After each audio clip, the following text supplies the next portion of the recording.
The Alaska Highway. Much the same as the Yukon, this road is larger than life. In our last video, we traveled the first 613 miles of the Alaska Highway, starting in Dawson Creek, British Columbia, and ending in Watson Lake, Yukon. This time, we are visiting Kluane National Park and Reserve. The park follows the Kluane mountain range, which mostly parallels the Alaska Highway, with a small portion of the park accessed via the Haines Highway. Kluane National Park is a UNESCO World Heritage Site located in southwest Yukon Territory, Canada, about 100 miles west of the town of Whitehorse. It is home to some truly spectacular scenery, including the largest non-polar ice field in the world and 17 of Canada's 20 tallest mountains, including Mount Logan, the highest peak in Canada. The park is a remote destination, which means that you can experience the peace and quiet of the wilderness. In fact, very little of the park is accessible by road. To fully experience all Kluane has to offer, you will need to lace up the hiking boots or hop on an airplane.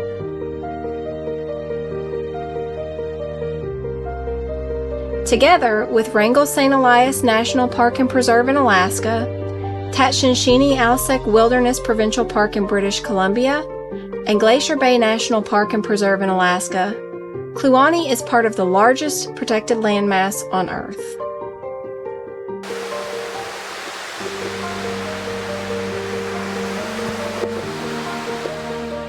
We are in Kluane National Park in the Yukon. We just got to Kathleen Lake Campground. There is hardly anyone here. I think we're one of about 4 campers so far. So we just booked a couple of nights. It's a gorgeous place and we're looking forward to exploring it. We're headed down to the lake right now. Come on, let's go. Our first stop, Kathleen Lake, is noted for its exceptionally clear waters and its population of kokanee salmon, a landlocked variety of sockeye salmon living and reproducing solely in freshwater bodies. The lake sits at an elevation of just over 8,100 feet and has a water temperature that typically ranges from 50 to 59 degrees Fahrenheit. I don't think we'll be swimming in this one. This is also the location of the only campground in the park that can be reached by vehicle.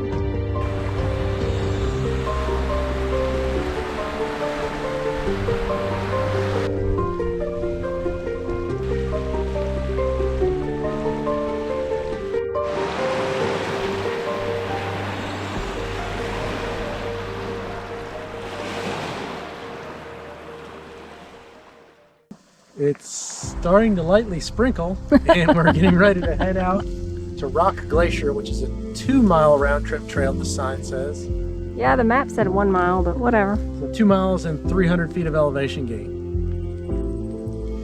And we didn't bring our rain gear, which wasn't very smart. I didn't even think of it. So we'll see what happens here.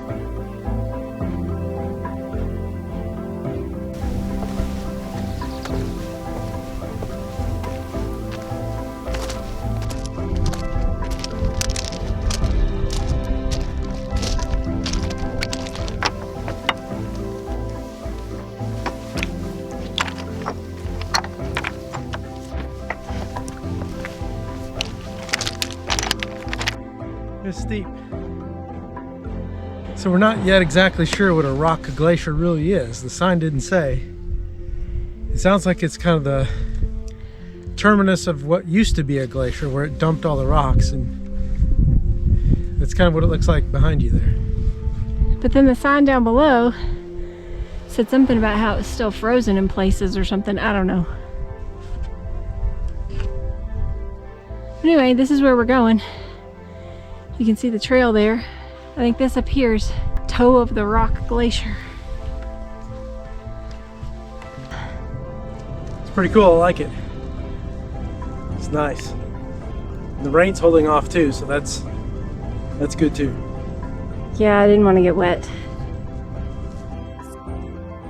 Okay, so this sign says when it was active, this rock mass was higher and its leading edge even steeper. As it advanced, it covered everything in its path. Later, as the ice core melted, the rock mass stopped and gradually settled to its present level. Slow-growing lichens on the rocks around you indicate that the glacier has been stable for centuries. So I guess all of this rock was like frozen into the ice or on top of the ice, and then as the ice melted, it just kind of left it here. So this is the very end stage of the glacier.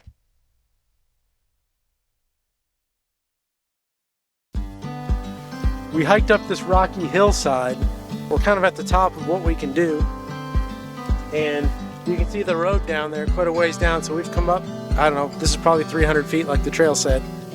We've hiked through a little bit of rain, a little bit of sleet. Looks like somebody built the chair here. So we're gonna try it out. It's a rock lazy boy.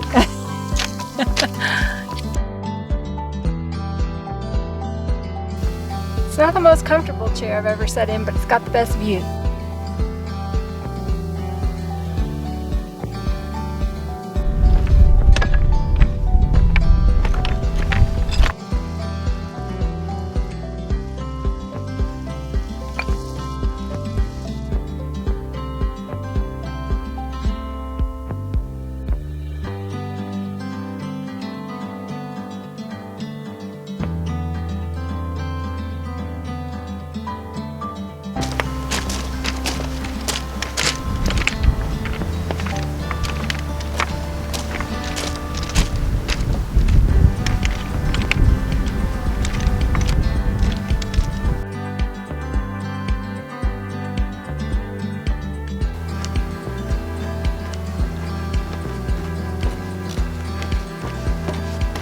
We made it back and we stayed dry.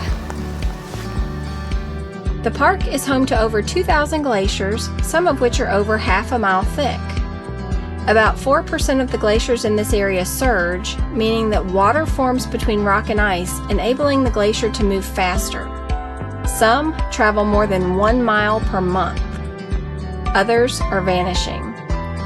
The Yukon has lost 22% of its glacial cover due to climate change in the last 50 years.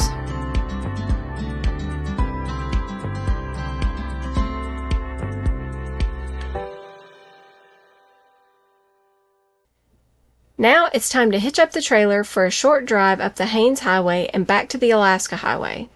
This takes us to Soldier's Summit, still in Kluane National Park, and just over an hour away. We are getting ready to go on the Soldier's Summit Trail.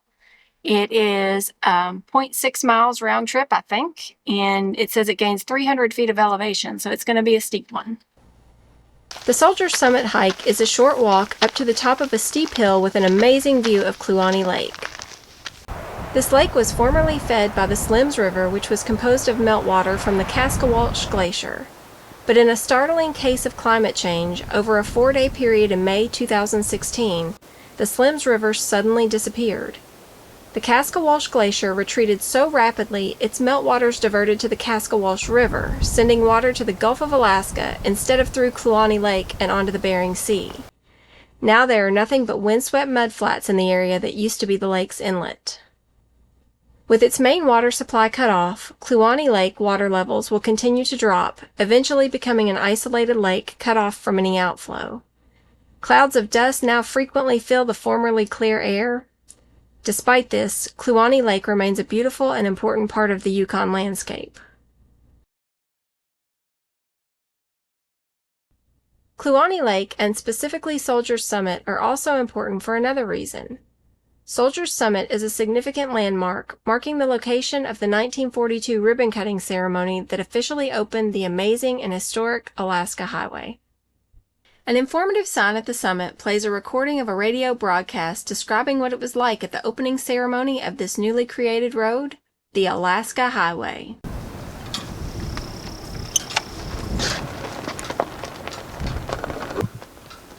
Ladies and gentlemen, I'm speaking to you from an improvised control room in the rear of an American Army truck parked away up here on the Soldier's Summit, a high pass on the Canada-Alaska Highway, and where at this moment, some 100 yards from my vantage point, the official opening of this great road is taking place. In the belief that this occasion is making history, we have traveled over 3,000 miles in order to bring you the official remarks in connection with the opening. Others, too, have made the long trek to Soldier's Summit. I would say that there are about 300 persons in all gathered around the speaker stand. They are, for the most part, soldiers and civilian road workers from nearby camps, but too, there are a good many civic and military dignitaries. As Colonel K.B. Bush of the United States Army Corps of Engineers, who is acting as master of ceremonies here today, said in his opening remarks, "We who are gathered here in this imposing wilderness today are but the symbols of the countless thousands who have made this undertaking possible." And what an undertaking it has been. Surely this road will rank for all time among the greatest engineering feats the world has ever seen. From Dawson Creek to Fairbanks in Alaska, a distance of 1,650 miles, American Army engineers have punched through this highway at the blitzkrieg speed of 8 miles a day. The scenery along the highway is unsurpassed in grandeur. The towering Rocky Mountains are on all sides. The mighty rivers of the Northland wind their way along the route. The Liard, the Lewis, and the fabled Yukon. But of all the beauty spots to be found, this opening ceremony is taking place in quite the most arresting. From the Soldier's Summit, we're looking down on the blue-green waters of Lake Kluane, surrounded by the white ramparts of peaks that tower 10,000 feet above us. Kluane waters are too deep to freeze, but they're steaming and smoking in the cold, and the lake glows like an emerald in a setting of gigantic diamonds. It's bitter cold here today. I'm not permitted to quote temperatures, but I can tell you that all of us up here envy all of you by your firesides out there. It's a very colorful scene nonetheless. On either side of the dividing tape that is symbolic of the Yukon-Alaska border fly the stars and the stripes and the Union Jack. On the Canadian side of the line, we have a detachment of the Royal Canadian Mounted Police, the real soldiers of this frontier land, and on the Alaska side are the American troops standing smartly to attention with their parka hoods done up and their skis at the present. It was awesome. I liked it. It was. Yeah, it's a good history to it and beautiful views. Yep. I liked it a lot. And our second set of red chairs. Yep, second set of red chairs in 2 days. 2 days. Yeah. How about that? In our next video, we leave Soldier's Summit on the bank of Kluane Lake and we travel the last stretch of the Alaska Highway. We push north through some extremely isolated stretches of road that are also the roughest we've seen. We travel through remote areas of the Yukon, cross into Alaska, and finally arrive at Delta Junction, the official end of the Alaska Highway. Subscribe to our channel so you don't miss our next video showing this amazing stretch of road. And if you enjoyed watching, please consider clicking the like button to help YouTube recommend our content to more viewers. See you next time!